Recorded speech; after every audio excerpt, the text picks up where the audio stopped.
إياك نعبد وإياك نستعين اهدنا الصراط المستقيم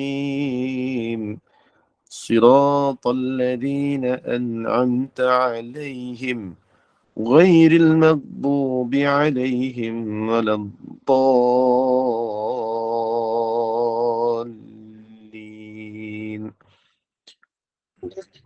أعوذ بالله من الشيطان الرجيم. بسم الله الرحمن الرحيم.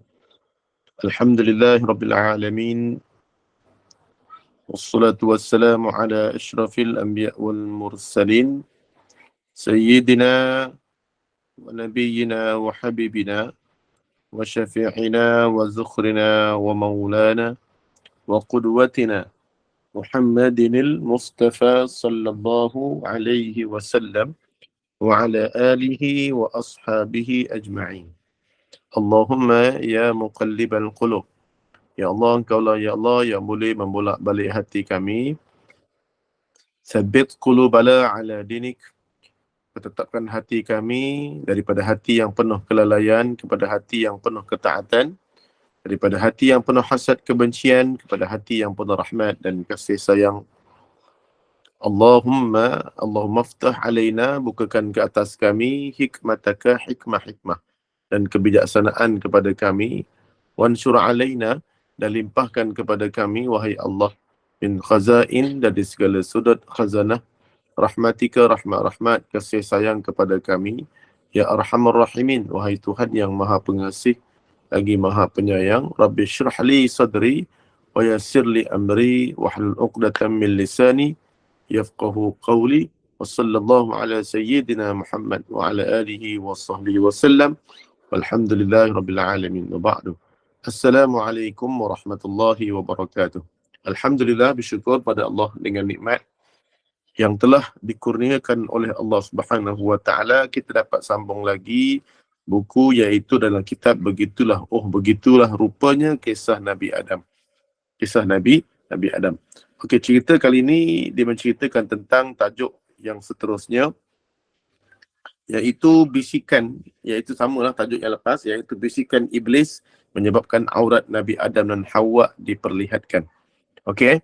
Jadi yang pertama sekali, Nabi Adam disebutkan yang lepas, iaitu fawaswasa. Maksudnya iblis ni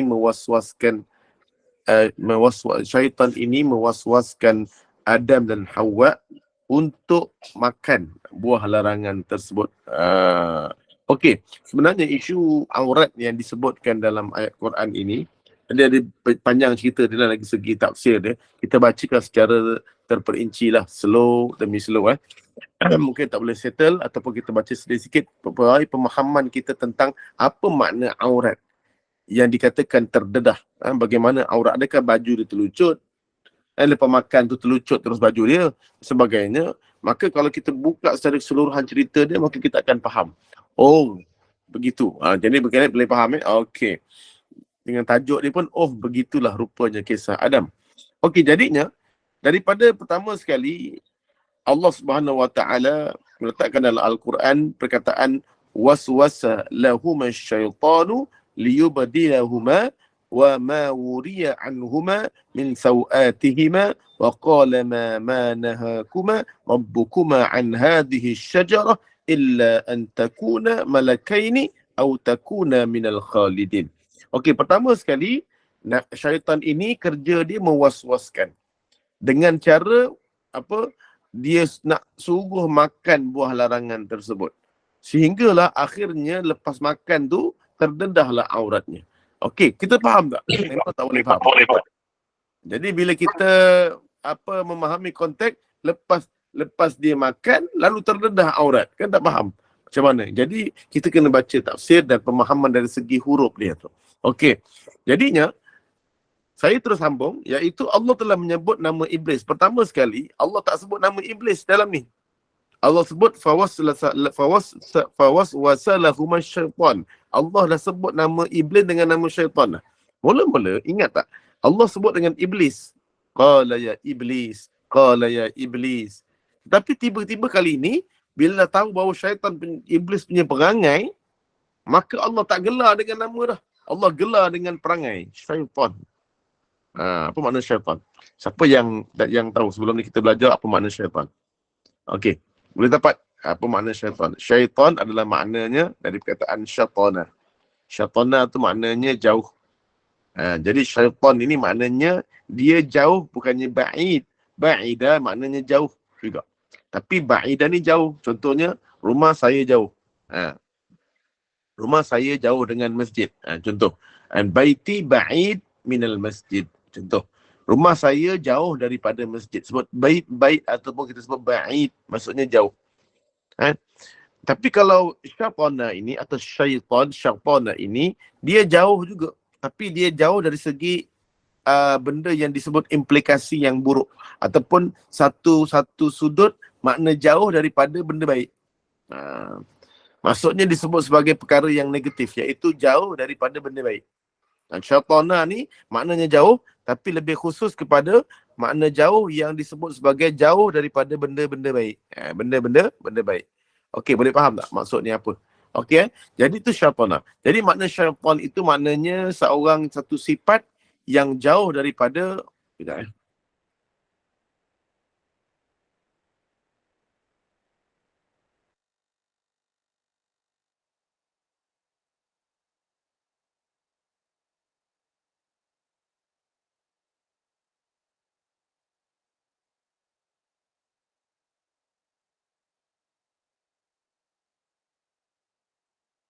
iaitu makna dia, syaitan ini makna sifat kepada iblis, iaitu makna dia adalah jauh daripada kebaikan. Jadi semua nanti keturunan iblis yang memang ikut iblis, Allah akan gelar nama syaitan. Bukan di kalangan syaitan, dia bukan kalangan jin saja. Syaitan ni di kalangan minal jinnati wan nas. Dalam surah An-Nas kan. Daripada kalangan manusia pun ada. Ada manusia pun ada. Jadinya, dikata bahawa nama dipanggil dengan nama sifat sebab perangai dia. Jadi dipanggil dengan nama syaitan. Tak panggil Nabi. Sebelum ni kan iblis kan. Tiba-tiba kali ni Allah dah selah nama dia syaitan. Jadinya, setelah itu syaitan membisikkan sesuatu. Jadi pertama sekali untuk disuruh makan buah tu, dia bisikkan dengan perkataan was-was. Maksudnya mewas-waskan. Maksudnya meragukan. Meragukan.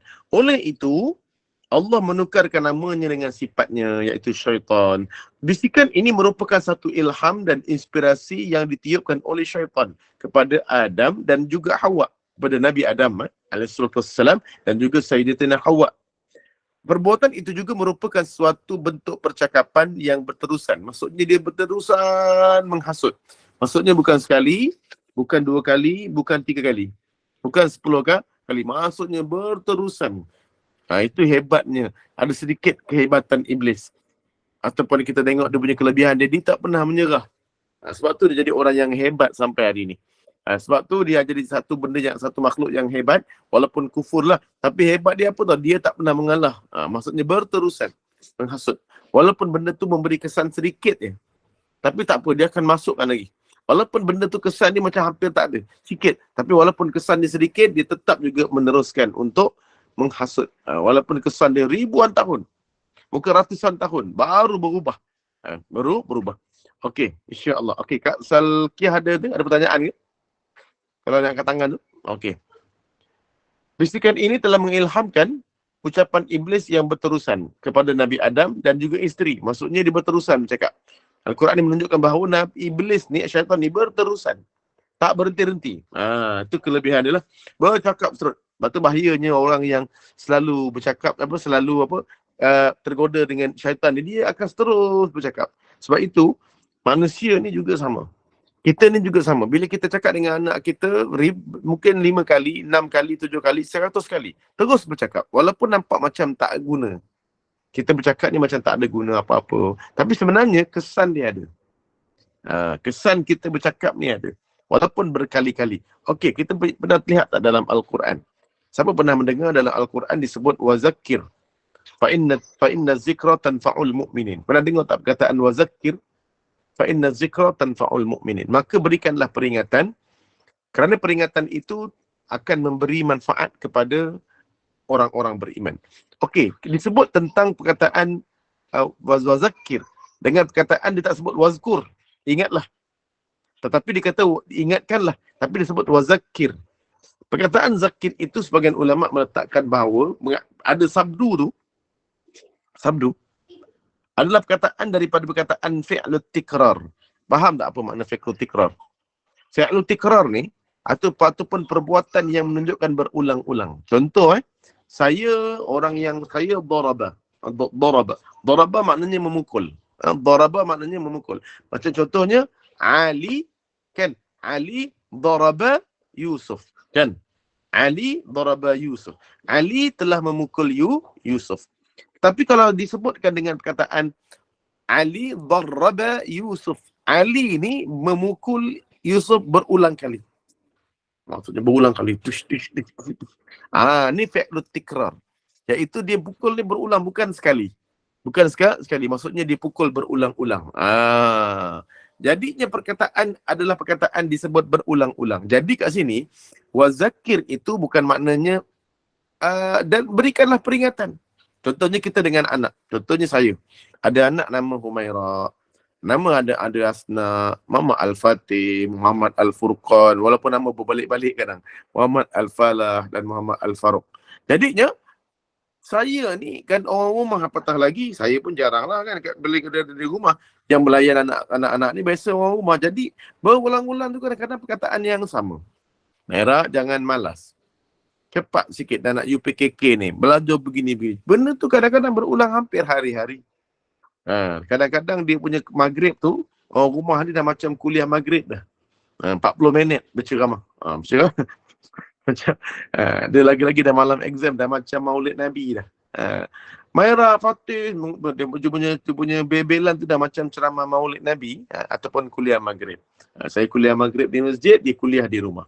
Jadi benda tu dia berulang-ulang benda yang sama. Betul? Wazakir, berilah peringatan secara berulang-ulang, kerana memberikan peringatan yang berulang-ulang itu fa inna zikra, iaitu sesungguhnya peringatan yang begitu tanfa'ul mu'minin, akan memberi manfaat kepada orang beriman. Jadi kat sini dalam tafsir tu menunjukkan bahawa kaedah bahasa Arabnya dia mesti dengan kaedah memberi peringatan secara berulang. Dan peringatan secara berulang itulah yang akan memberi manfaat. Okey, saya ada satu pepatah orang-orang Arab. Orang Arab di Mesir tu ada satu cerita pepatah.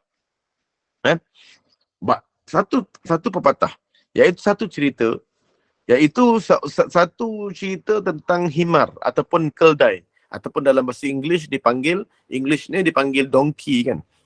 Orang Arab ni dipercaya satu perkara, satu cerita yang disebutkan kasrut tikrar yu'allimul himar. Kasrut tikrar ni banyaknya mengulang akan yu'allimul himar, akan memandaikan walaupun binatang paling bodoh. Siapa binatang paling bodoh? Keldai. Keldai ni bodoh. Dia sebut binatang paling jahil, paling bodoh. Saya panggil bodoh terus. Sebab ini Al-Quran sebut. Memang Nabi pun sebut, Al-Quran pun kata hina manusia ni bodoh macam himar. Kan? Jadinya, buruknya rupa dia, suara dia, perangainya, semua macam himar. Jadi nak sebut cerita bodoh ni himar. Keldai. Jadi keldai ni jadi binatang tunggangan di Mesir. Jadi mereka ni ada satu cerita, iaitu dikata himar ni, keldai ni, ada satu laki-laki ni, dia peniaga di satu pasar.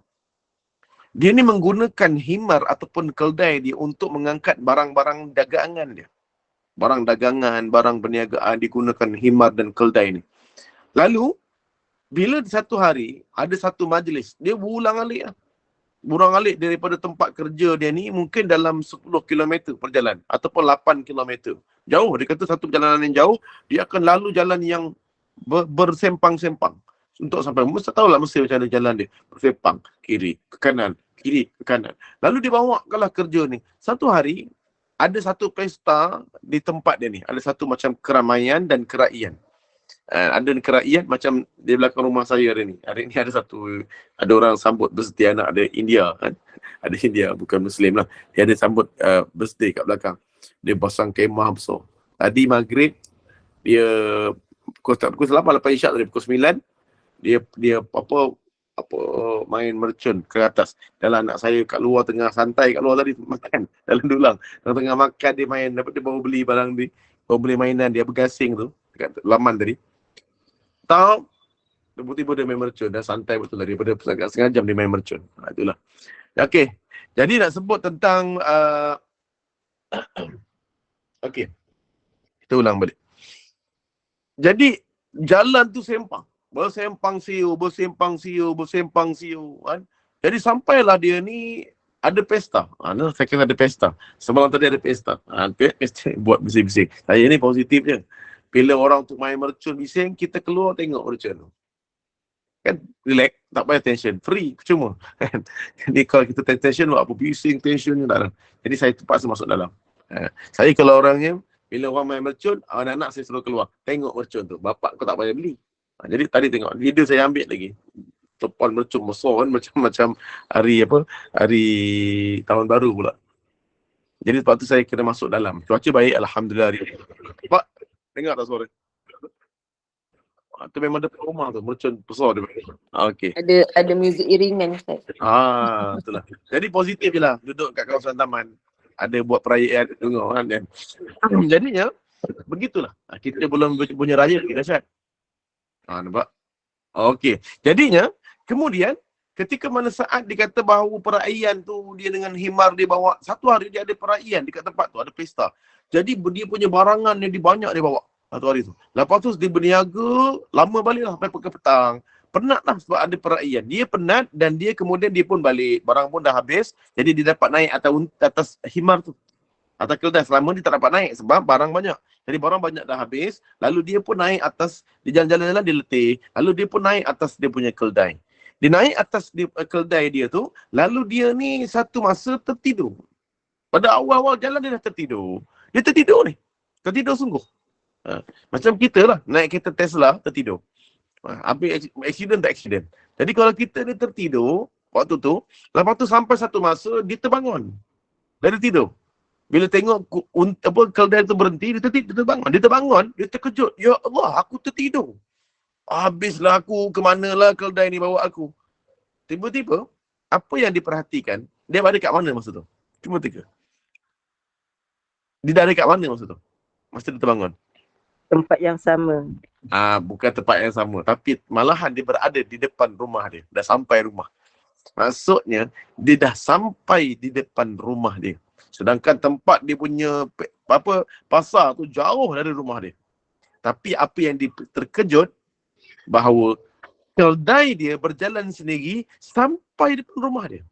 Sehingga tu disebut satu perkataan qasrul tikrar, orang-orang Arab yu'allimul himar. Banyaknya kali berulang-ulang alik pergi tempat dia kerja, ikut keldai pun pandai.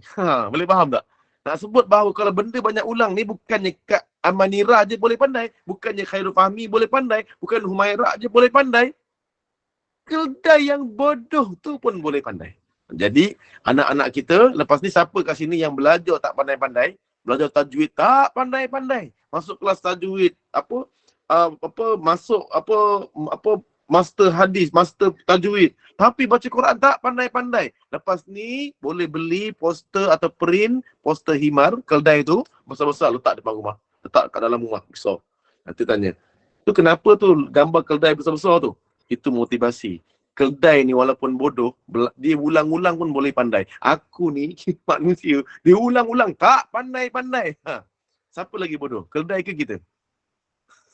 Jangan jawab. Sabar je lah. Okey. Jadinya contohnya begitulah. Maksudnya manusia apatah lagi bila dia ulang-ulang, dia lagi pandai.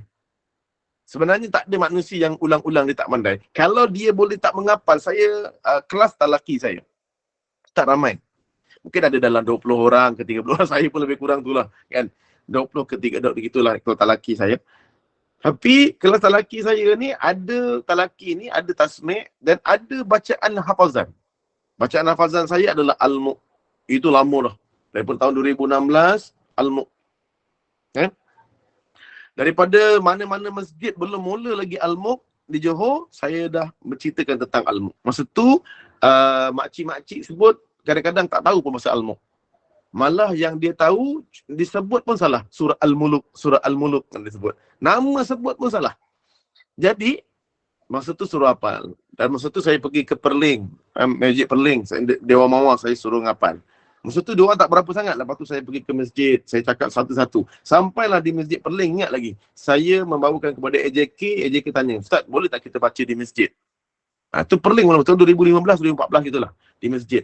Lepas tu Perling pun akhirnya kita dah bincang dengan saya kata okey bolehlah. Dia pun mulakan masjid. Pada tahun 2015, datang balik AJK, Ustaz, Majlis Agama, Jawatan Agama tak bagi kita buat benda ni.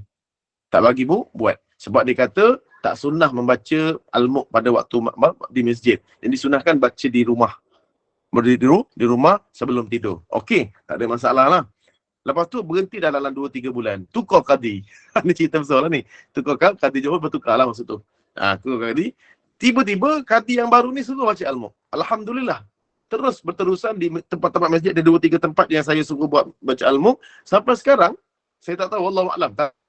Kesan dia, satu Johor baca Al-Mulk. Baca Al-Mulk. Saya tak tahulah sebab saya ke sebab apa. Tapi memang sampai sekarang semua Johor baca Al-Mulk. Tapi masa, ingat lagi Al-Mulk masa 2014, tak ada seorang pun ustaz dan asatizah sebut tentang Al-Mulk. Kapan saya pergi ke rumah ngaji ni, semua saya cerita tentang Al-Mulk. Sebab maksudnya surah Yasin popular kan. Jadi saya bawakan surah Al-Mulk dari 2013, 2014, 2015, cerita pasal Al-Mulk. Dah hafal lah. Sampai sekarang dia orang dah hafal Al-Kahfi tau. Kelas saya. Al-Kahfi dah hafal tau. Lepas tu, Menara Rasul Bima biasa, Asma'ul Husna.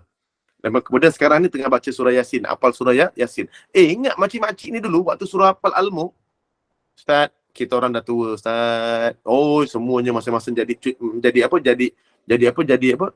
Rendahnya diri dia, rasa macam lumut dekat lautan. Ya Allah, saya ni Ustaz macam lumut je, macam ikan kering. Semua gitulah. Saya dah tua, Ustaz. Tiba-tiba sekarang hari ni, Alhamdulillah. Ustaz, kita hafal surah Yasin pula, Ustaz. Ustaz, kita hafal ni pula, Ustaz. Dia dah semangat. Sebab dia baru tahu dia ni adalah manusia yang hebat. Dia manusia yang hebat, yang boleh menghafal sebenarnya. Cuma nak sebut, dia cara teknik menghafal tu. Saya satu benda, teknik menghafal kat kelas saya, walaupun di makcik, saya kata jangan kelang kabut. Al-Mulk nak menghafal simple. Apa dia? Baca Al-Mulk 40 kali. Baca Al-Mulk 40 kali. Saya punya kelas dulu mula-mula. 40 kali Ustaz? Ya. Jangan menghafaz melainkan dah membaca 40 kali Al-Mulk. Lantaklah Al-Mulk 40 kali itu baca dalam 2 hari ke, 3 hari ke. Tapi memang kena ulang 40 kali. Dalam masa saya kata tadi, sekurang-kurangnya 2 hari. 40 kali Al-Mulk. Baca, jangan menghafaz. Selepas tu, okey, bacalah daripada Al-Mulk, settle. Settle je, baca ayat 1 hingga 5 dulu. 1 hingga 5 ni pula, satu kisah kan. Kan Al-Mulk kan 1 hingga 5, satu kisah. Nanti 6 hingga 11, satu cerita lagi. Perenggan yang berbeza. Nanti 12 hingga 15, satu perenggan berbeza. Daripada ayat 16 hingga 19, perenggan berbeza. Daripada 20 hingga 26, perenggan berbeza. 27 sampai 30, perenggan yang berbeza. Ni ada satu cerita kalau saya ambil perenggan daripada tafsir Ibnu Katsir dan tafsir Al-Munir. Ikut perenggan-perenggan cerita. Jadinya, 1 hingga 5, ulang lagi 40 kali. Makcik-makcik ni dulu mula-mula dia protes. Banyaknya ustaz nak kena ulang. Baca je 40 kali. Surah Al-Mulk ayat 1 hingga 5. Baca 40 kali, dia pun ulang. Saya dalam grup baca lah. Okey, dah ulang belum 40 kali. Baru 10 kali ustaz, sibuk ustaz. Suami balik, isteri, anak-anak balik. Anak-anak di kambing hitam kan. Padahal anak-anak tu taklah susah sangat pun. Kadang-kadang orang ni tak nak menghafal macam-macam. Anak balik lah, cucu sakit lah. Macam-macam lah kan. Jaga orang sakit lah. Padahal saya ingat lagi, waktu saya jaga orang sakit, kan, mak saya sakit, waktu tu lah paling banyak saya masa baca Quran. Sebab waktu tu kat hospital, pemenang. Nak keluar tak boleh, jaga orang sakit. Jadi waktu tu kan, waktu kita dah mandikan, siap kan kita relax. Relax tu tak boleh keluar. Jadi masa sebenarnya banyak. Lagi banyak masa daripada tak jaga orang sakit. Jadi sebenarnya, settle, simple. Mana ada orang sakit kita mandikan setiap jam, setiap minit. Kalau macam tu, orang yang sihat tu yang mati dulu. Bukan orang yang sakit. Kalau lah dimandikan setiap saat, mandikan, angkat, mandikan setiap saat, setiap minit, saya rasa orang yang jaga tu mati dulu, kan? Bukan orang yang sakit tu. Jadi sebenarnya banyak masa sebenarnya. Tapi sebenarnya sama dengan saya cakap tadi, malas lah, termasuk saya. Jadinya, bila saya kata ulang-ulang, akhirnya apa yang makcik tu sebut? Ustaz, kadang-kadang tak perlu hafal, Ustaz. Tak perlu hafaz. Tak perlu disebut dulu sebelum ni dia hafal macam mana tau? Dia hafal macam ni. Contoh. Dia terus buka Quran, kan? Dia terus buka Al-Mulk, contoh. Tabarakalladzi biyadihil mulku wa huwa ala kulli syai'. Siapa yang pernah hafal macam tu? Siapa yang hafal macam tu bukan cara yang betul. Cara yang betul adalah baca 1 hingga 5, baca 40 kali. Berulang-ulang-ulang. Sampailah 40 kali buat apa? Barulah baca ayat 1 sampai 40 kali lagi. Tabarakalladzi biyadihil mulku wa huwa ala kulli syai'in qadir. Tabarakalladzi biyadihil mulku wa huwa ala kulli syai'in qadir. Tabarakalladzi biyadihil mulku wa huwa ala kulli syai'in qadir. Tabarakalladzi biyadihil mulku. Automatic, tak payah tengok balik. Tutup. Tabarakalladzi biyadihil mulku wa huwa ala kulli syai'in qadir. Alladzi khalaqal mauta wal hayata liyabluwakum ayyukum ahsanu amala wa huwal azizul ghafur. Alladzi khalaqa sab'a samawati tibaqa ma tara fi khalqir rahmani min tafawut. Arji'il basara hal tara min futur. Thumma arji'il basara karratayn yanqalib ilayka al basaru khasi'an wa huwa hasir. Wa laqad zayyana as-samaa'a ad-dunya bimasabiha wa ja'alnaha rujuman lisyayatin wa a'tadna lahum 'adabas sa'ir. Dia baca dengan lancar secara automatik. Unik tak? 40. Kalau saya belajar daripada abang saya kan dia memang ambil bahagian qiraat hafazan, jadi kat syubra. Jadi memang hafazan ni 40 kali. Tak tahulah 44. 44 tu kita kot. 40 kali. Kebanyakan Nabi semua 40 kali. Jiran 40 kanan, 40 kiri kan. Dia kalau syaitan datang di rumah tempat yang 40 hari, semuanya 40 hari dia sebut. Tak sebut 44. 44 tak tahu daripada mana, tapi banyaknya riwayat-riwayat yang dalil, kebanyakan banyak itu adalah 40. 40. Jiran pun 40 ke kanan, 40 ke kiri. Itu namakan jiran. Okey, jadinya ketika mana disebut tentang ayat, saya sebut kat sini apa? Berulang-ulang. Berulang-ulang. Tanpa dia menghafal, akhirnya dia boleh dengar. Sebab tu anak saya boleh hafal lagu raya kerana saya dengar lagu raya kan. Dengar lagu raya tu kan kita hafal. Betul tak? Akhirnya kita boleh hafal lagu raya. Adakah kita pernah menghafal lagu tu? Pernah tak kita hafal? Tak pernah kan? Tapi tiba-tiba datang nanti Ramadan dan 10 hari Ramadan, tiba-tiba kita dengar, dalam dingin subuh hatiku terusik, kenang nasib diri di rantauan bergema. Kita dengar lagu tu, kita boleh follow. Sebab apa? Kenapa kita boleh follow padahal kita tak pernah hafal? Sebab kita selalu dengar dan ulang-ulang dengar. Akhirnya kita boleh hafal. Manusia ni tak perlu menghafaz pun. Dia selalu mendengar, dia boleh hafal. Rumah saya ni, kalau saya baru pindah, mula-mula kan salah masuk jalan. Tapi bila selalu jalan hari-hari, dia automatik, tak payah fikir. Tangan kita akan tek signal. Dia memang dah apa? Dia manusia ni bila dia buat ulang-ulang, sebab itulah disuruh kepada kita ni berulang-ulang cakap kepada anak. Berulang-ulang. Bodoh macam mana pun dia, kalau kita suruh dia ulang-ulang, dia akan pandai. Rutin. Manusia ni tak begitulah maksudnya. Sebab itu dalam maksud Nabi Allah Subhanahu Wa Taala disebut qalu rabbunallah summa istaqamu. Kalau kamu nak beribadat kepada Allah, pastikan kamu mesti istiqamah. Pastikan. Sebab amalan istiqamah ini adalah menyebabkan manusia akan terus menjadi rutin. Siapa kat sini yang dah baca Al-Kahfi setiap minggu, setiap Jumaat, Al-Mulk setiap malam, tahniah. Selama mungkin dah 2-3 tahun dia baca Al-Mulk dan Al-Kahfi tak pernah tinggal. Yasin malam Jumaat tak pernah tinggal. Siapa yang dari dulu tak pernah tinggal selama 40 hari ataupun 40 setahun dia tak pernah tinggal? Saya yakin bila dia tak pernah tinggal, apa terjadi kat dia? Tatanazzalu alaihimul malaikah. Ulama sebagian mereka akan datanglah. Kalau tengok daripada Dr. Mazhar saya pernah dengar, dia kata datangnya malaikat itu dia ada 3 pandangan. Pertama, datang pada akhir waktu kita, akhir hidup, iaitu tahun-tahun terakhir.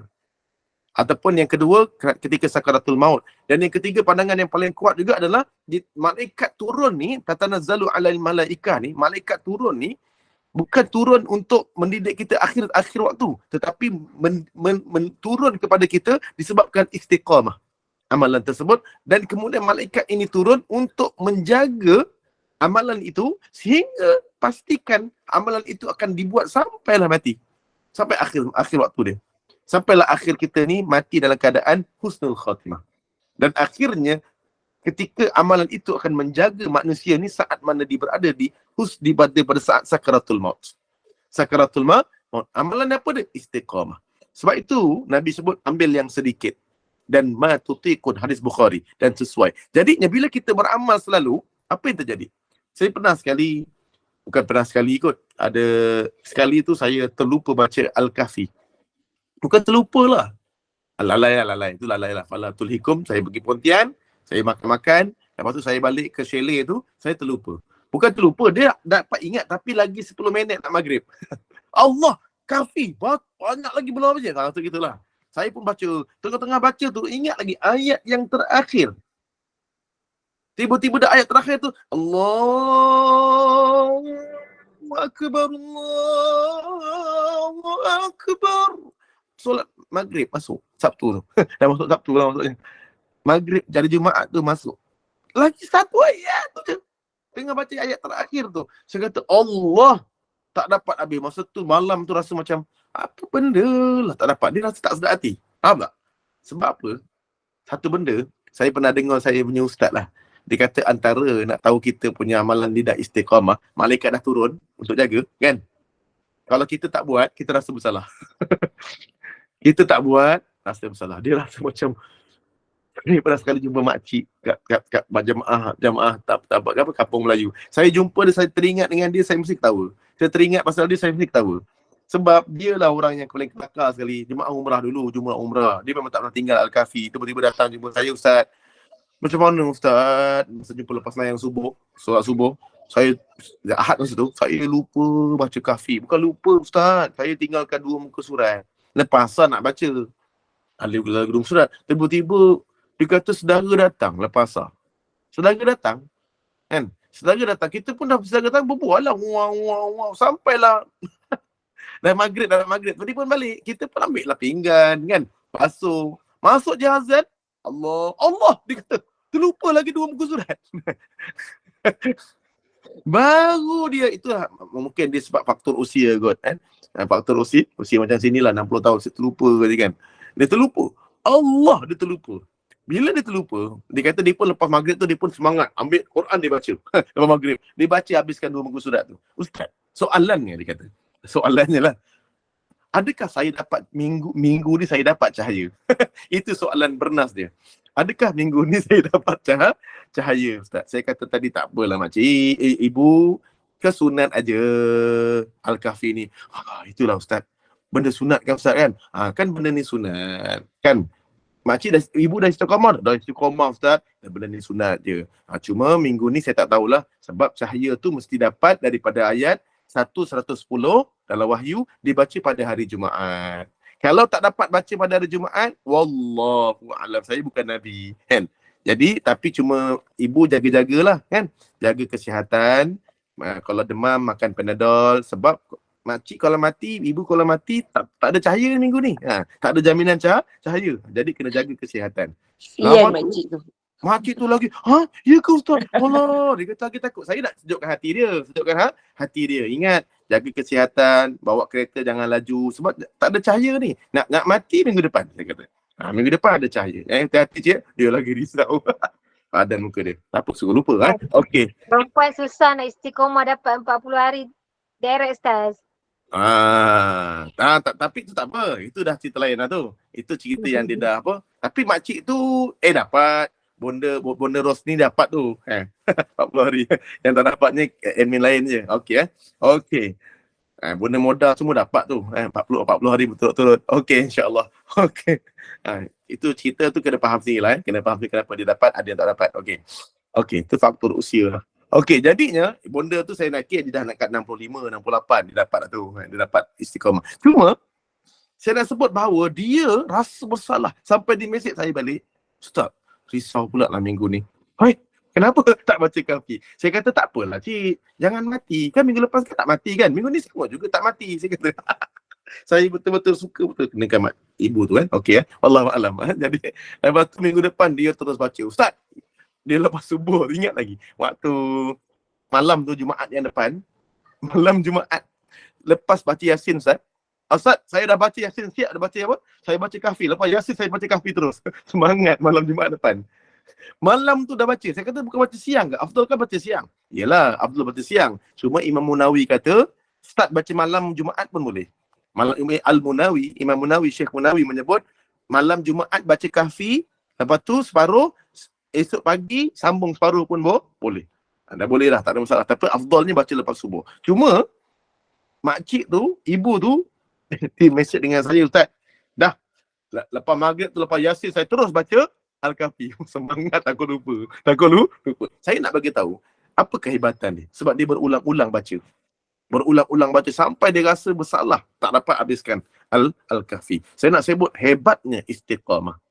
Hebatnya istiqamah. Sebab tu siapa kat sini dah istiqamah baca Al-Mulk, InsyaAllah saat mana dia mati, dia takkan pernah melupakan Al-Mulk. Sampailah saat mana kita mati nanti, moga-moga Al-Mulk yang kita baca setiap malam akan menjadi syafaat kita di dalam kubur, insya-Allah. Sebab tu jangan ambil banyak sangat amalan. Ambil yang sedikit. Amalan yang banyak tu sesekala boleh. Tapi yang istiqamah. Okey, kembali balik. Saya nak sebut tentang fi'lut tikrar, iaitu berulang-ulangnya syaitan. Tetapi bahayanya yang diulang-ulang itu adalah benda yang jahat. Kan? Benda yang jahat, dia ulang-ulang benda yang buruk. Ingat sebab itu Nabi pernah sebut tentang kalau kamu nak melihat seseorang itu, lihat kawan dia. Ini hadis sahih dalam Riyadhus Shalihin. Kalau buka dalam bab kawan, kita akan tengok Nabi akan kata kalau nak lihat seseorang itu, lihat kepada kawan dia. Kawan dia bagaimana? Saya pernah tengok ada satu orang ni, dia pakai tudung. Tapi kawan-kawan dia semua dahsyat. Tak ada yang pakai tudung, sampai terang rambut. Saya dah boleh bayangkan siapa dia. Walaupun dia orang yang begitu, tapi kenapa dia memilih kawan yang begitu? Bukanlah kata salah kawan orang begitu, tapi Nabi dah hajar. Kalau nak jadi orang yang tengok orang sekian ni perangai dia, kita kena tengok kawan keliling dia. Kalau kawan sepejabat tu lain. Itu memang kita tak boleh buat apa, memang berurusan dengan pejabat. Tapi yang kau kawan baik ni, yang nak keluar pergi kia sama-sama, kan? Kau nak beronggeng, siapa kawan dia? Kadang-kadang ada di Dewan Mawar tu, kawan-kawan dia semua jemaah-jemaah kelas, kan? Orang-orang yang sama. Tapi kalau cepat sekerja tu memang tak boleh buat apalah. Tapi siapa yang kita berada, keliling kita siapa? Kawan-kawan kita. Maksudnya, kita ini adalah sebagaimana kawan kita. Jadi, kenapa? Bahayanya hasutan daripada kawan. Saya sendiri, kalau saya bersama dengan orang beriman, saya kadang-kadang bersama dengan sahabat saya kadang-kadang selalu campur. Macam ada macam ustaz datang kan, nanti saya datang. Kan? Bila saya datang, nanti orang berbual, makan-makan, balik. Dia kan, lepas tu dia berbual pasal agama dengan musyrik-musyrik community. Dia jadi, iman saya tak tahu kenapa. Dia balik tu semangat. Balik rumah nak tahajud malam ni dah. Dia gitu. Dia balik rumah semacam, malam tu rasa macam, masuk syurga aku ni. Lepas tu lama sikit, 1 hari 2 hari, dia lemah balik. Dia memang, macam mana cakap, dia bila kita bersama, kan, dia semangat balik. Malam tu saya rasa macam, semangat balik. Kan? Lepas tu kalau semayang berjemaah tu kan, kalau boleh lepas isyaknya, lepas maghrib, aku nak buat 4 rakaat. Lepas sebelum isyak nak solat sunat. Lepas isyak dah solat 4 rakaat. Lepas tu kalau boleh nak solat witir terus, 3 rakaat. Dia punya semangat ibadat tu ada. Balik rumah, bila jauh dengan orang-orang soleh, dia slow balik. Kan? Itu saya punya pandangan dari diri saya. Iman saya ni macam tu. Bila saya sama dengan makcik-makcik dekat Dewan Mawar, dekat mana dekat Garden Space, sama-sama dengan bidadari syurga, ramai-ramai naik balik kan, semangat balik. Lepas tu bila lama tak bersama, dia berkumpul dengan sahabat-sahabat syurga ni, dia slow balik. Dia mula leka. Jadi benda tu, sebab itu kawan ni sangat penting sebab dia ada aura yang membawa kita kepada benda baik. Benda baik. Sebab itu ada orang yang dia bila sembahyang maghrib di masjid, kan? Dia bila nampak orang-orang dia ni memang tak pernah sembahyang sunat lepas ba'diyah. Dia ni kalau sembahyang PKP, lepas maghrib dia terus baca handphone. Kan? Lepas maghrib tu main handphone. Masa PKP tu, sembahyang kat rumah. Tapi bila dekat masjid, lepas maghrib berzikir tu. Lepas tu, lepas siap solat maghrib, orang pun sembahyang sunat kan. Dia pun sembahyang sunat juga. Allah Akbar. Perasaan tak ada orang macam tu? Kadang-kadang depan orang, bila kenapa? Bukannya dia riak tak? Kerana dia tengok kawan-kawan dia semua bangun solat, dia pun akhirnya Allahu Akbar, sembahyang sunat. Tapi bila kat rumah, lepas bagi salam, terus ngadap kuali, masak. Dia tak main sunat pun. Tak main sunat. Jadi kenapa? Sebab itu pentingnya sahabat yang beriman. Saya cerita ni atas pengalaman saya lah. Pengalaman saya yang memang lemahnya iman dan saya selalu kena duduk dengan orang beriman. Saya pernah belajar dengan Syekh ataupun Tokku Pasir Gudang ataupun Mat Isa Deraman. Mat Isa Deraman. Disebut roh ni, roh ada 3. Roh kita ni, kekuatan roh kita ni ada 3. Disebut bahawa roh kita ni ada 3 yang penting kita sebut. Dia kata bahawa, saya ingat saya Syekh Al-Munawi juga sebut. Dia kata bahawa dia ambil daripada pandangan ulama ahli Sufi, maksudnya pandangan orang-orang pengalaman ahli Sufi dulu, roh kita ni ada 3. Yang pertama, dia kata adalah untuk pertama sekali untuk masyarakat. Maksudnya kita mesti beranda dengan ikhwan, saudara, kita punya sahabat. Kita selalu bertemu, liqa'in, saya lupa, liqa'in ikhwan. Saya pernah sebut kat sini. Iaitu pertemuan dengan sahabat-sahabat beriman. Maksudnya roh kita ni kena cas dengan pertama sekali liqa'in ikhwan. Pertemuan kita dengan sahabat-sahabat syurga. Ingat, jangan sampai satu hari kita ataupun seminggu tak bertemu dengan sahabat-sahabat syurga. Sebu sahabat syurga. Yang kedua, adalah bacaan Al-Quran qabla subhi ataupun membaca Al-Quran sebelum subuh. Mula-mula untuk masa untuk jemaah, untuk sahabat-sahabat. Yang kedua, masa untuk Al-Quran. Al-Quran time. Yang ketiga, me time. Apa dia? Muhasabah diri, menyendiri dengan muhasabah, mengkritik diri sendiri sehingga mengalirkan air mata. Maksudnya berzikir dan muhasabah diri sendiri sehingga mengalirkan air mata atau dipanggil sebagai kataan munajat. Ulama-ulama panggil dalam kataan munajat. Duduk sama-sama kat rumah, astaghfirullah rabbal baraya, dan muhasabah diri. Okey, 3 benda ni menyebabkan manusia ni akan menjadi roh dia kuat. Okey, saya ulang balik. Sebab apa saya nak sebutkan tentang kawan dengan orang, bertemuan dengan kawan. Sebab itu, kalau kita rasa lemah, banyak buat maksiat dengan sendiri, jangan menyendiri. Jangan banyak menyendiri. Maksudnya, kalau ini saya pernah dengar satu sahabat saya yang memang belajar tentang perubatan jin. Ada anak seorang lelaki perempuan yang dia ni dikuasai oleh dia ni bercinta. Contohlah dia suka pada seorang lelaki ni. Cerita dia gitulah. Tapi dia dah serahkan segala urusan dia, segala hidup dia, segala raga dia pada lelaki tu. Kan? Jadi bila lelaki tu tolak pinangan dia, kan? Lelaki tu tolak pinangan dia, kan? Jadi perempuan tu dia tak boleh terima lah. Jadi dia jumpa dengan saya, kan? Ustaz, macam mana Ustaz? Anak saya ni kosong jiwa dia, Ustaz. Saya kata memang kosong lah. Sebab semua cinta dia diserah pada lelaki tu. Akhirnya, bila lelaki tu tak terima, cinta dia kosong, hati dia kosong. Sebab serahkan semua. Sebab tu dalam hidup tak boleh macam tu. Jadi bila dia macam tu, saya kata tadi dalam hadis Nabi pernah menyebut, dalam Riyadhus Salihin, dalam bab Nabi melarang seorang itu berdiam diri tanpa zikir. Maksudnya, kalau kita nak menyendiri, kalau tanpa zikir, jangan biarkan disorang. Maksudnya Nabi melarang kita diam sepanjang hari dalam keadaan tanpa zikir. Maksudnya, kita ni dah memang duduk kat rumah seorang-seorang, tapi duduk seorang-seorang ni kena banyakkan zikir. Sebab duduk seorang ni akan menyebabkan maksiat. Sebab itu, nasihat saya pada dia, jangan biarkan anak perempuan dia lama sangat duduk seorang-seorang. Kalau nak pergi keluar, pergi kedai, jangan, tak apalah mak keluar, dia sedih tengah down kan. Jadi jangan sekali-kali biarkan anak dia lama menyendiri. Datang bilik dia berbual. Along, mana? Tak boleh gini-gini. Along, jom kita pergi kedai RM2 je. Temankan mak pergi kedai Eko tu. Bolehlah mak. Biasa kan? Jangan biarkan dia duduk seorang-seorang. Sebab anak kita tu, dia tak akan duduk rumah seorang-seorang, dia akan berzikir tak?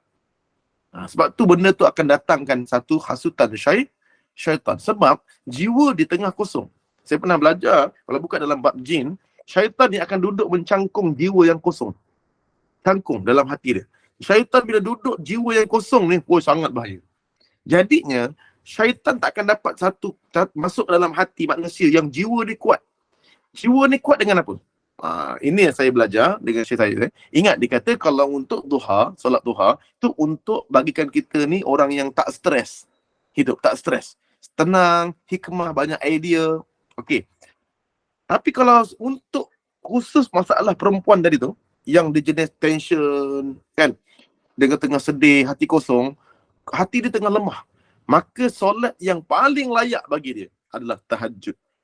Sebab tahajud ni dia pegang hati ni. Pegang hati ni. Sebab itu, solat tahajud ni adalah solat yang paling afdal melebihi solat duha. Solat tu. Tapi nak dapatkan tu, sebab tu saya kata dengan mak ibu tu, ibu kan, jumpa dan kemudian suruh sama-sama bangun malam, ajaklah anak tu. Jom tahajud sama-sama. Ingat Allah ada. Pujuk dia. Tahajud. Buat selama seminggu. Tengok macam mana perubahan hati dia. Tapi dia buat, alhamdulillah, anak dia dengar cakap. Tapi dia buat, akhirnya anak dia ni, apa jadi tau? Anak dia makin benci dengan lelaki tu. Dah benci terus. Maksudnya apa? Tiba-tiba datang 1 minggu tu, anak dia terus macam tengok muka lelaki tu. Jangan ceritalah mak pasal lelaki tu. Menyampah tengok. Dia terus jadi apa? Hati dia kuat. Maksud tak ada syaitan yang membolak-balikkan hati dia.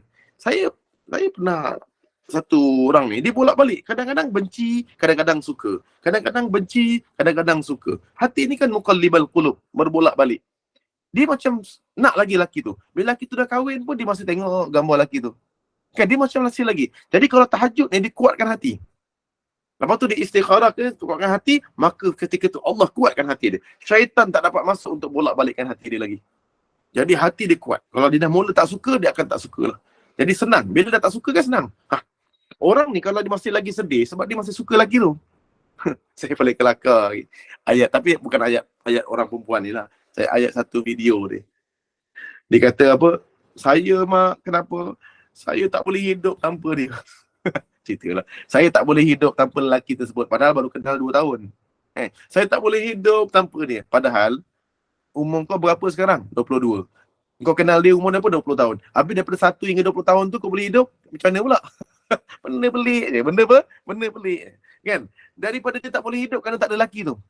Lelaki tu tinggalkan dia. Habis yang kau daripada 1 hingga 20 tahun tu kan tak ada lelaki-lelaki tu. Kan kau boleh hidup? Kan kau boleh hidup. Nampak nak membongak. Membongak kata Nagori. Jadi sebenarnya, dia ditipu syaitan. Ingat, syaitan ni kerja dia berulang alik membisikkan hati. Jadi kita sebagai ibu waktu tu, saya kata jangan remehkan isu perempuan yang duduk bersendirian selepas putus cinta. Sebab tu, saya adalah orang yang sangat-sangat bila orang putus cinta, saya tak pernah ketahukan. Sebab, benda tu sangat mengerikan sebab ada syaitan yang datang membisik dalam hati dia. Ini putus cinta ni biasa. Perkara biasa. Saya pun dulu pernah, orang perempuan tu tolak cinta saya. Lama nampak filem betul lah. Okey. Lepas tu, tolak. Jadi, pedihnya hati. Alamak. Ditolak dengan cinta tu kerana ada lelaki lain. Sangat-sangat sedih. Sangat-sangat sedih. Ni waktu jenis cinta monyet lah. Cinta monyet. Kan? Lepas tu, sampailah ingat lagi. Waktu tu dia datang jumpa saya balik. Sebab selepas saya ada orang rumah saya dah nak kahwin dengan orang rumah. Dia datang balik. Rupa-rupanya lelaki tu, dia kahwin dengan orang lain. Dia nak kahwin dengan orang lain. Adik angkat dia pula. Sebab lelaki tu dulu, dia adik angkat dia. Adik angkat dia tu, dia suka pula. Lalas, lelaki tu pula adalah orang lain. Begitulah memang perangai manusia. Ni kalau merampas, akhirnya dia pun dirampas juga. Ingat lagi saya nyanyikan depan perempuan tu. Biarkan gelora melanda hati. Saya ingat lagu tu. Biarkan derita merintih. Begitulah pedihnya. Luka derita cinta. Dulu aku pernah menderita. Saya ingat lagi. Bila hatiku kau lukakan, oh kini kau pula merasakan. Bersama dia yang kau puja. Okay, itu lalu ingat lagi. Maksudnya, gitulah lukanya hati yang terluka. Okey, jadi terus balik. Ini cerita dululah, cinta monyet. Okey, tapi kelakar pula kalau dengar cerita tu kan. Padahal bodoh je dulu, duit pun tak ada. Spender pun mak beli. Mak beli. Okey, insyaAllah. Okey. Okey, terusnya. Tapi bahayanya bisikan syaitan. Waktu tu saya jadi malas ibadat. Saya jadi malas nak solat pun jadi malas. Sebab apa tau? Bila berlemah macam tu, cinta kita tolak lemah, duduk sorang-sorang. Dia jadi macam malas tau. Nak ibadat malas, nak semayang malas, nak puas, nak semua malas. Zikir pun malas. Ingat bahayanya. Bila hati dah kosong, kecewa. Sebab tu, saya amat-amat, apatah lagi saya lelaki. Apatah lagi orang perempuan yang kecewa, saat itu lagi dahsyat dia punya tekanan dia. Jadi jangan remehkan anak-anak kita yang baru putus cinta, yang akhirnya hati dia kosong, dibisik oleh syaitan. Okey, syaitan ni dia akan bisik secara berterusan. Maksudnya, berterusan tu maksudnya tanpa jemu, syaitan akan menghasut anak kita. Sama juga dengan Adam, dihasut Adam ini berulang-ulang. Jadi kat sini ayat dia perkataan berulang-ulang. Maksudnya, ingat, iblis datang kat kita bukan sekali. Maksudnya dia berulang-ulang sampailah Adam terpesona. Terpesona. Okey, jadinya hari ini alhamdulillah saya nak sebutkan tentang perkataan, ingat perkataan disebutkan hadis syaitan mahu mendedahkan aurat Nabi dan Hawa ini. Ingat, bukan Adam ni, bukan syaitan ni kena balik. Kita kena brainwash. Apa yang kita faham tentang aurat? Adakah syaitan yang menyuruh supaya Adam ini membuka aurat? Adakah ataupun disebabkan makan buah tersebut terdedah aurat Adam? Tapi tidak. Kalau kita baca, kita masih banyak baca Israiliyat. Kalau kita baca begitu, kita baca tafsir, kita banyak baca Israiliyat, maka kita akan faham bahawa Adam ni, iblis suruh buka sedikit demi sedikit aurat mereka, sehinggalah akhirnya terdedah aurat, maka dia pun makan buah larangan. Okey. Tapi dalam ayat Quran secara baca seperinci, dia dah makan, baru terlucut pakaian. Ataupun bukan terlucut pakaiannya, terdedah aurat. Ingat terlucut pakaian dengan terdedah aurat tak sama. Yang itu kepahaman tu kena faham bagaimana riwayat dia. Tapi paling senang sebenarnya isu dia ginilah. Sebelum saya nak mulakan kisah ni, sebenarnya macam ni. Ulama-ulama disusun makna dia, perkataan Yubadiyah, dikata Wuria, iaitu sebagaimana anak yang baru lahir, mereka tak mengenal aurat mereka. Tapi sehingga besar dia dapat mengenal aurat mereka, baru dia rasa malu. Menunjukkan bahawa Adam sebelum ni, dia tak mengenal aurat dia. Itu para ulama boleh katakan sepakat, para ulama mufassirin, mengikut ayat Quran, mereka sebenarnya tak mengenal aurat mereka. Mereka tak tahu tentang nafsu syahwat sebelum ni. Sehinggalah mereka makan buah ini, barulah terdedah segala aurat mereka, baru mereka ada rasa, benda ni kena tutup malunya. Boleh faham tak? Sebelum ni mereka tak didedahkan aurat mereka. Mereka tak tahu pun tentang batas aurat mereka, dan mereka memang senantiasa tertutup. Allah tutup aurat mereka daripada dulu sampailah waktu dimakan itu, barulah Allah dedahkan tentang malunya manusia ni. Maksudnya manusia ni ada aurat yang dia fitrah manusia ni tertutup. Macam juga budak-budak anak saya yang bogel keluar bilik air. Dia bukan tak rasa malu, tak. Dia anggap benda kemaluan dia tu macam tangan dia. Tapi bila mana dah termakan buah itu, barulah letaknya dalam hati dia ni, Allah letakkan fitrah malunya dengan aurat. Boleh faham tak apa saya nak sebut? Malunya. Maksudnya sebelum tu mereka tak ada. Tapi pemahaman ini saya akan bawa pada minggu hadapan, InsyaAllah. Sebab dia kena minggu depan perbincangan dia. Saya cuma buka sebenarnya cerita dia begitu. Sebab saya akan, dia payah ni sebab dia Arab dia, Yubadiyah kan. Dia kata Yubadiyah tu dia mesti menzahirkan dan mendedahkan. Wuria dia mesti disembunyikan auratnya, sembunyikan tu mesti kata pasif. Dia payah sikit ni. Saya pun baca berulang-ulang juga untuk faham kan. Ada kata pasif, kata aktif kan. Saya sampai buka Google, buka Google untuk kata aktif, kata pasif. Dia punya Arab dia ada kata pasif, kata aktif. Sampai saya buka balik kan. Jadi benda ni, tapi bila saya dapat je, cerita dia macam ni rupa. Boleh faham tak? Saya pun tadi, macam ni rupa cerita dia. Baru saya nampak ayat Quran tadi tu, dalam ni, semua dah disusun cantik. Dalam ayat Quran tu sendiri. Disusun daripada mawuriya, kenapa tak mawara, kenapa dia liyubadiyahuma, kenapa perkataan la tu. Jadi bila ditafsirkan mengikut Al-Quran, baru saya nampak betul lah tajuk kitab ini. Begitulah rupanya kisah Adam. Jadi boleh faham sebab tak payah perlu baca Israiliyat, perlu baca i'rab ataupun kalimah-kalimah yang dalam Al-Quran, kita dapat tahu rahsia Al-Quran. Begitu hebatnya, sehingga barulah kita nampak bahawa hebatnya cerita tentang Nabi Nabi Adam. Sebab saya banyak baca Israiliyat sebelum ni. Jadi bila saya baca Israiliyat, banyak rupa-rupanya saya baca balik kitab tafsir daripada Ibnu Katsir, rupa-rupanya kisah yang mengatakan tadi terbuka sedikit demi sedikit aurat tu, itu rupanya Israiliyat. Baru saya lah. Itu adalah Israiliyat. Sedangkan dalam Al-Quran, cuma perlu kita baca Al-Quran dan memahami alif lam dia, gaya ayat Al-Quran, huruf-huruf dalam Al-Quran, maka kita dapat tahu rahsia Al-Quran. Cukup, tak perlu kita bantuan daripada Israiliyat punya cerita. Sebenarnya kita dapat mengetahui isi Al-Quran hanya dengan membaca Al-Quran sahaja. Al-Quran sahaja, tapi kita membaca Al-Quran dengan keadaan melihat i'rab penulisan sebiji-sebiji.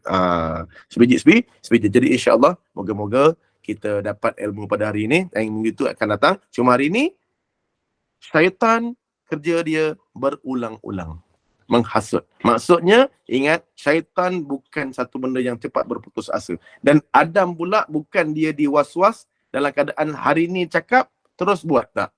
Beribu-ribu kali syaitan bercakap, barulah termasuk dalam otak dia. Begitulah manusia diibaratkan. Kalau kita masukkan satu cawan, kita ada besen kan? Ada besen dalam satu cawan kita, besen yang besar. Kita masukkan satu cawan dalam besen. Kita nampak tak perubahan dalam besen tersebut? Satu gelas, kita tuang satu cawan dalam besen. Nampak tak ada perubahan dekat besen tu? Tak nampak kan? Tak nampak. Tapi kalau sebenarnya, air dalam besen tu bertambah ke tidak? Hakikatnya, air dalam besen tu bertambah ke tidak? Kita nampak dalam besen ada air yang separuh. Kita pun letak cawan. Satu cawan tak tuang dalam besen.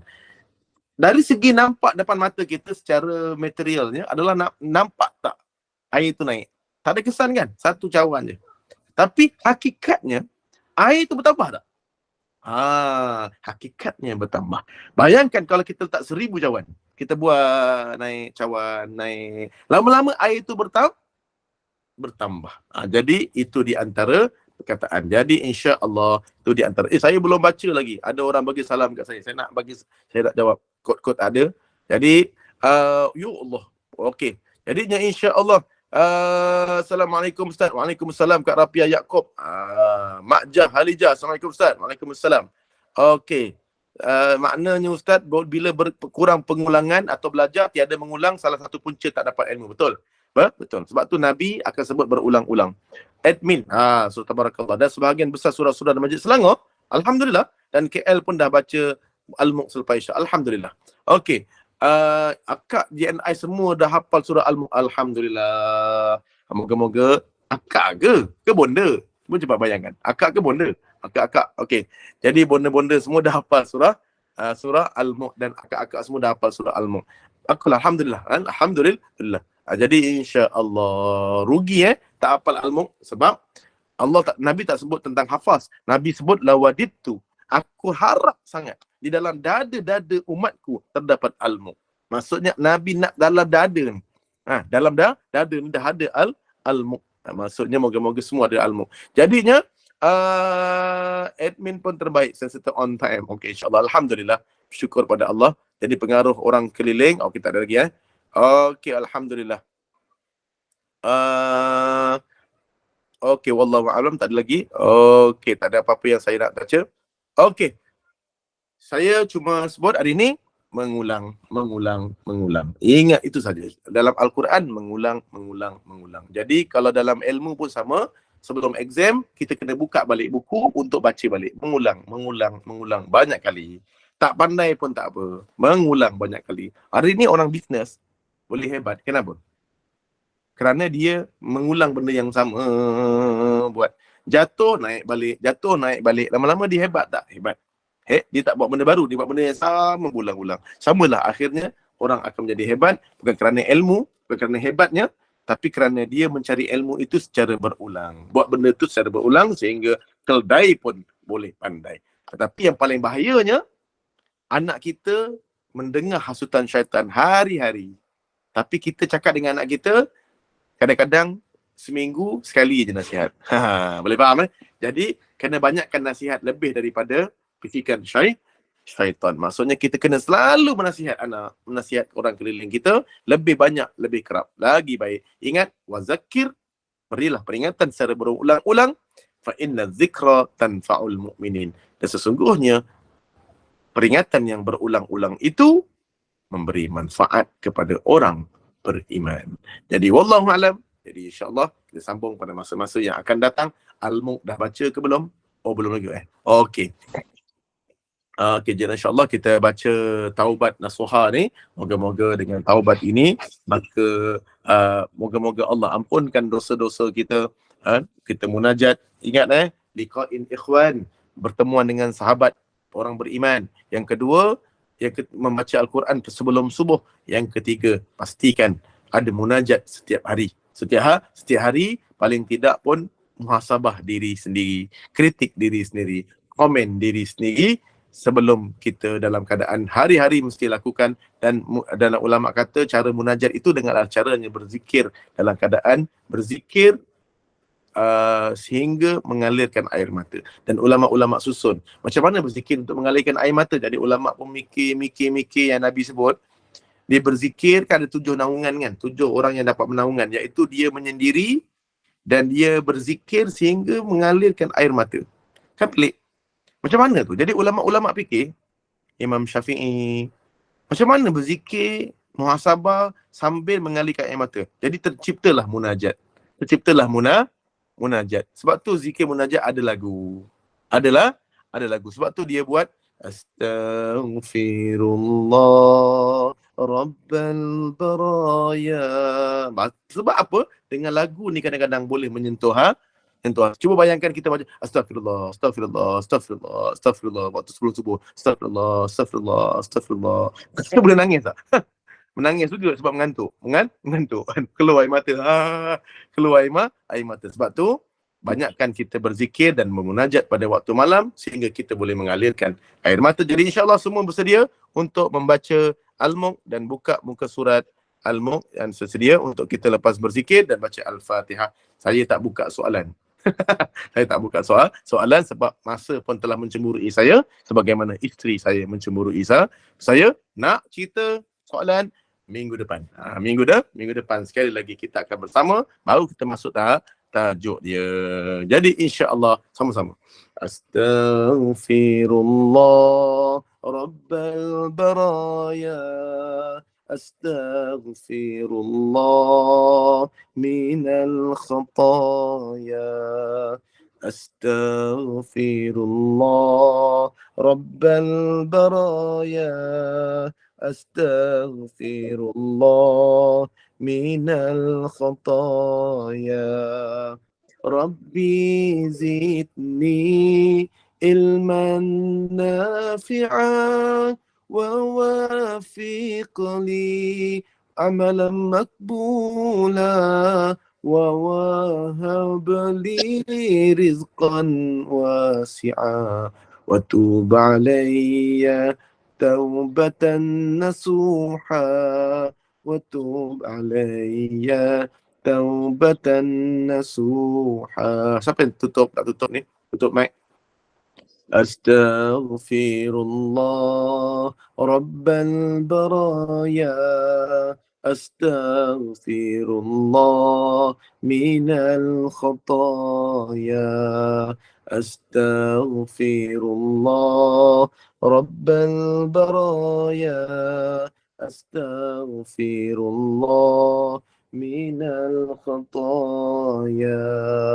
Rabbi zidni ilman nafi'a wa wafiqni amalan makbula wa wahabli rizqan wasi'a wa tub alayya taubatan nasuha wa tub alayya taubatan nasuha. Astaghfirullah Rabbal Baraya. Astaghfirullah minal khataya. Al-Fatihah. A'udzu billahi minasyaitonir rajim. بسم الله الرحمن الرحيم. الحمد لله رب العالمين، الرحمن الرحيم، مالك يوم الدين، إياك نعبد وإياك نستعين، اهدنا الصراط المستقيم، صراط الذين أنعمت عليهم غير المغضوب عليهم ولا الضالين.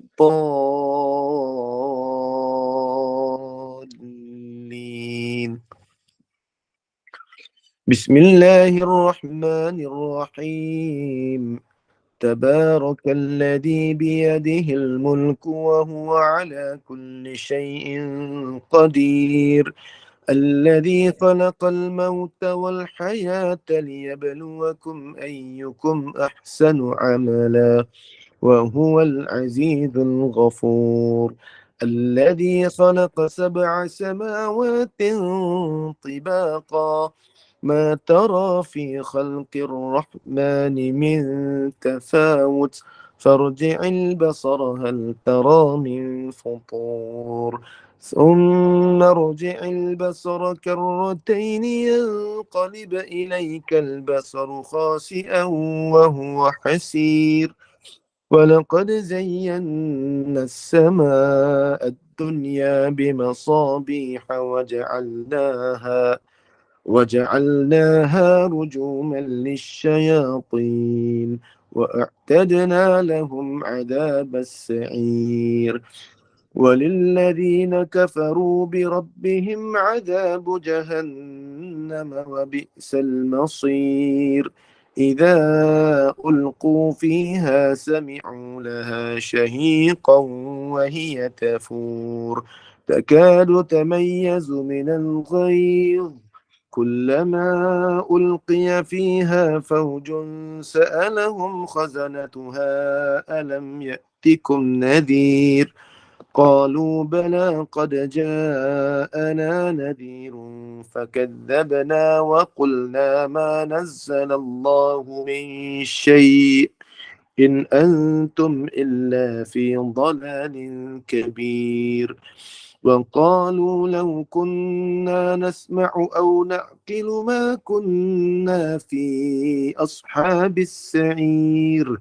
فاعترفوا بذنبهم فسحقا لأصحاب السعير، إن الذين يخشون ربهم بالغيب لهم مغفرة وأجر كبير، وأسروا قولكم أو اجهروا به إنه عليم بذات الصدور، ألا يعلم من خلق وهو اللطيف الخبير، هو الذي جعل لكم الأرض ذلولا فامشوا في مناكبها وكلوا من رزقه وإليه النشور، أأمنتم من في السماء أن يخسف بكم الأرض فإذا هي تمور، أم أمنتم من في السماء أن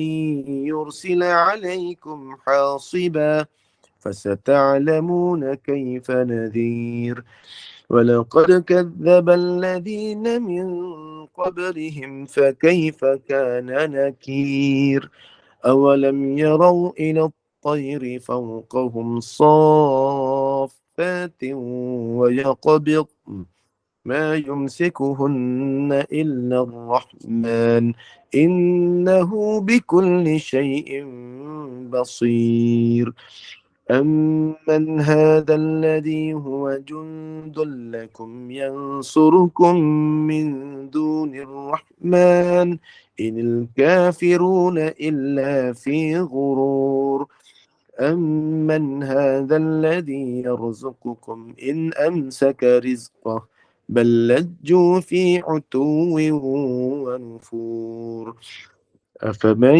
يمشي مكبا على وجهه أهدى أمن يمشي سويا أمن يمشي سويا على صراط مستقيم قل هو الذي أنشأكم وجعل لكم السمع والأبصار والأفئدة قليلا ما تشكرون قل هو الذي ذرأكم في الأرض وإليه تحشرون ويقولون متى هذا الوعد إن كنتم صادقين قل إنما العلم عند الله وإنما أنا نذير مبين فلما رأوه زلفة سيئت وجوه الذين كفروا وقيل هذا الذي كنتم به تدعون قل أرأيتم إن أهلكني الله ومن معي أو رحمنا فمن يجير الكافرين من عذاب أليم قل هو الرحمن آمنا به وعليه توكلنا فستعلمون من هو في ضلال مبين قل أرأيتم إن أصبح ماؤكم غورا فمن يأتيكم بماء معين الله رب العالمين صدق الله العظيم أعوذ بالله من الشيطان الرجيم بسم الله الرحمن الرحيم اللهم ارحمنا بالقرآن واجعله لنا إماما ونورا وهدى ورحمة وشفاء اللهم ذكرنا منه ما نسينا وعلمنا منه ما جهلنا وارزقنا تلاوته آناء الليل وأطراف النهار واجعله لنا حجة يا رب العالمين وصلى الله على سيدنا محمد وعلى آله وصحبه وسلم والحمد لله رب العالمين تقبل الله منكم منا ومنكم تقبل يا كريم إن شاء الله والله أعلم. Amin, amin ya Rabbal Alamin. Terima kasih Ustaz. Sama-sama. Dan pada malam ini, insyaAllah barakah dan insyaAllah bermanfaat. Perkongsian Ustaz bersama kita sebentar tadi, lebih-lebih lagi bagaimana untuk kita menguatkan roh kita, iaitu hendaklah sentiasa kita berdamping dengan orang-orang alim, sentiasa membaca Al-Quran dan juga isilah me time kita dengan zikir. InsyaAllah roh kita akan kuat. Dan juga perkongsian Ustaz sebentar tadi adalah berkenaan dengan teknik mengulang untuk kita menghafal. InsyaAllah begitu jugalah jika kita nak anak-anak kita pandai. Teringat saya perkongsian daripada guru-guru, buat contoh macam anak-anak orang Cina, dia tak pandai bahasa Melayu, tetapi kenapa dia boleh skor bahasa Malaysia A? Teknik dia hanya sentiasa mengulang, tulis mula karangan, dan begitu juga anak-anak Melayu boleh pandai bahasa Inggeris, tulis mula karangan sebanyak mana yang mungkin, sebab tu mereka semua boleh skor.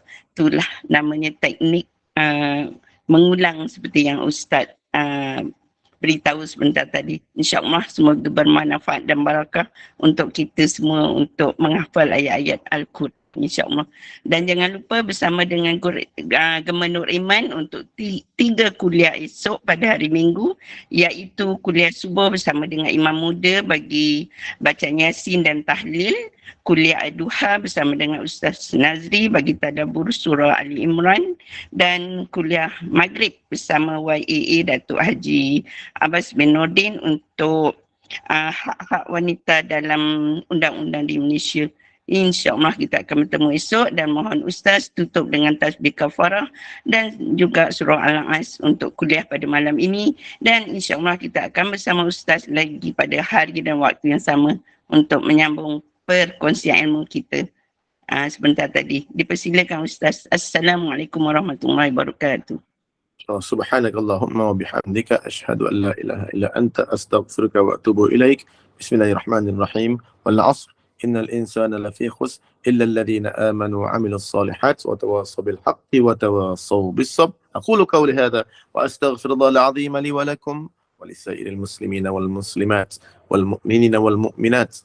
Wabillahi taufiq wal hidayah. Assalamualaikum warahmatullahi wabarakatuh.